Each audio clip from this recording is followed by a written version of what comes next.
In a perfect world, the best snack is no snacks, especially if you're trying to lose weight. You're just burning off body fat for energy in between meals. But what if you get hungry and your next meal isn't for another couple of hours? In this video, I'm going to show you the best snacks with zero carbs and zero sugar. This will help tide you over until your next meal. And make sure to stick around until the end because I'm also going to give you the worst zero carbs and zero sugar snacks. And some of the snacks I'm about to mention might surprise you.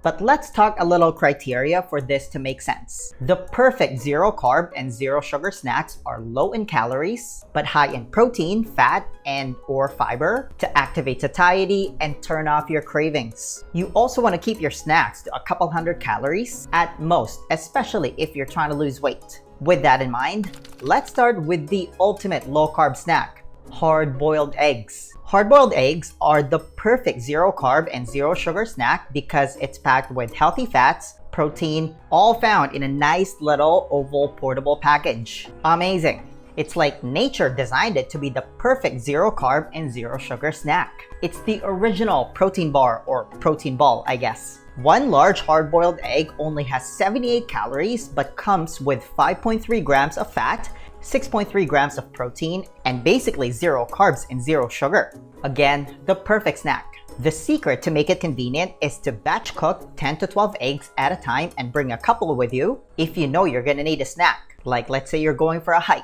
A super pro tip, by the way, is after boiling the eggs, soak them in ice cold water for a few minutes to make the shell easier to peel. Next up, one of my favorites, pork rinds. Pork rinds or chicharrones is a staple in a lot of South American and Southeast Asian countries. A 1 ounce serving of pork rinds, for example, contains a very impressive 17 grams of protein, 8.9 grams of fat, 154 calories, and more importantly, zero carbs and zero sugar. But as with most food, the biggest thing you have to consider when eating pork rinds is to read the ingredients list. Make sure you're only eating high quality food because some pork rind brands contain hidden sugar, preservatives, artificial food dye, and are fried in inflammatory industrial oil. Honestly, the best way to make sure you're eating high quality pork rinds is to make them at home and fry it in tallow or extra virgin coconut oil.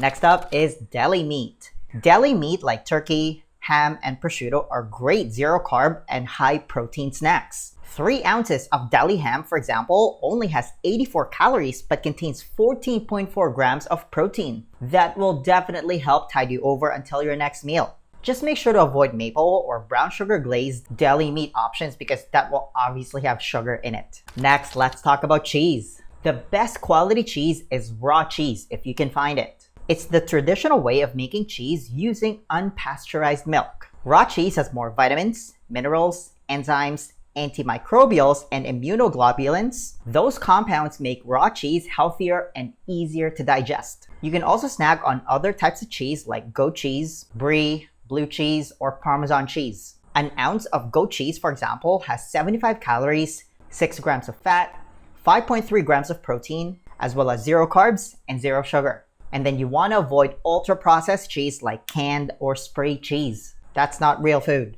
Also, here's an idea. You can combine some of the snacks I've mentioned so far.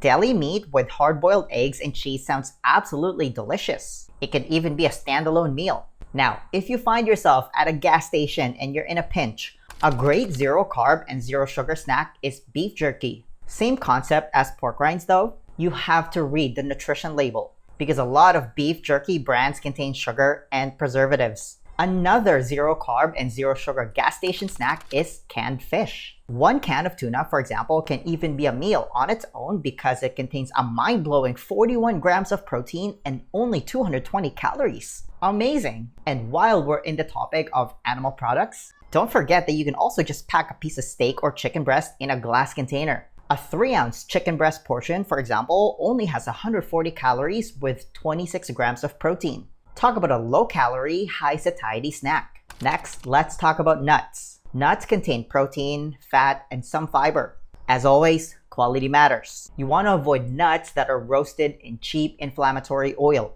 The best nut options are pecans, macadamia nuts, walnuts, hazelnuts, and almonds. The biggest thing you have to remember with nuts is the portion size, because nuts are very calorie dense. Half an ounce of macadamia nuts, which is only 5 to 6 kernels, already comes with 102 calories and 1 gram of net carbs. Eat 10 to 12 kernels and you're already at 200 calories. That's not even the size of your palm. And most people eat nuts by the handful. Next, let's talk about some very low-carb vegetables like celery, cucumbers, or bell peppers. They make for great snacks because they're very low in calories, but high in vitamins, minerals, and fiber, which activates satiety. You can just slice them up and enjoy them on their own, or you can enjoy them with a little bit of low-carb creamy dip like sour cream, cream cheese, or low-carb ranch from a brand like Primal Kitchen.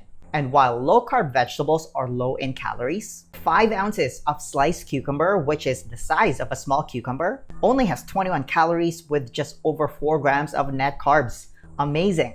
It's a different story though with creamy dips. If you're using sour cream, for example, try to keep it to 1 to 2 ounces to keep your veggie with dip snack combo to under 200 calories. Next up are fruit like avocados and olives. They're high in fat and fiber, which activates satiety, making them a great snack. Half an avocado has 161 calories, 14.5 grams of fat, and only contains 2 grams of net carbs. When it comes to olives, you can basically eat as much as you want. Even 20 olives only has 87 calories, 8.1 grams of fat, and just over 2 grams of net carbs. You can also have select berries as a snack like raspberries, strawberries, and blackberries. Half a cup of berries, 32 calories, 3 grams of net carbs, with half a cup of plain organic Greek yogurt, 67 calories, 4 grams of carbs, can make for a healthy, delicious, creamy dessert option.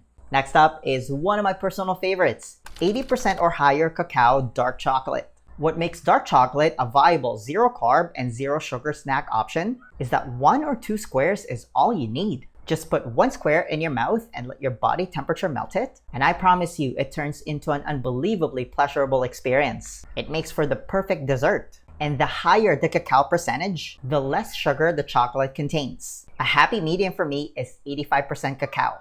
1 square of 85% cacao dark chocolate only has 56 calories and 2 grams of net carbs. That's basically nothing.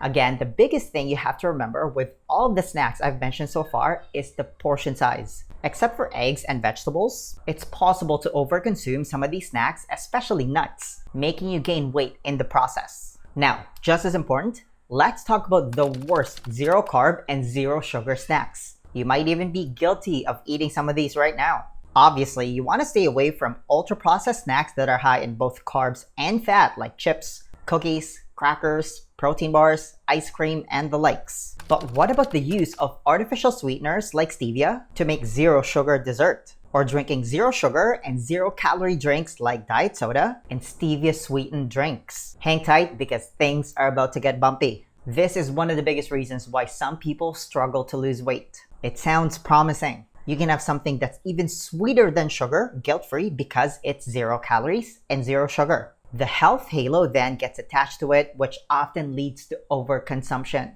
Like, how many people do you know drink multiple cans of diet soda every day? The problem is your body still has a physiological response every time you use artificial sweeteners and drink diet soda. Nothing that sweet could possibly get a free pass once it enters your body.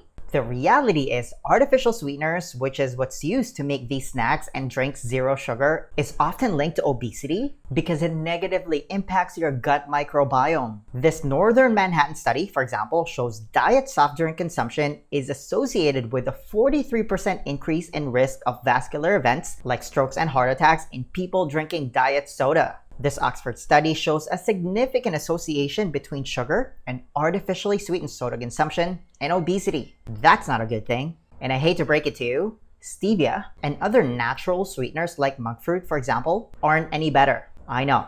A human study demonstrated that stevia significantly reduced quorum sensing in the gut. The takeaway here is artificial sweeteners affects gut health in a negative way. Again, you can't fool your body. By the way, this concept also applies to the keto and zero carb version of some common snacks like keto crackers and cookies, keto protein bars, and keto ice cream. You have to remember that these zero carb and zero sugar protein bars and ice cream made with artificial sweeteners are still ultra processed food. Like a zero sugar keto cookie is still a cookie. And I'm not saying you should never have them, by the way. But like other ultra-processed food, consider them more as a treat and not part of your daily diet. As always, real food is the answer. Now, if you enjoyed this video, then you don't want to ignore this one.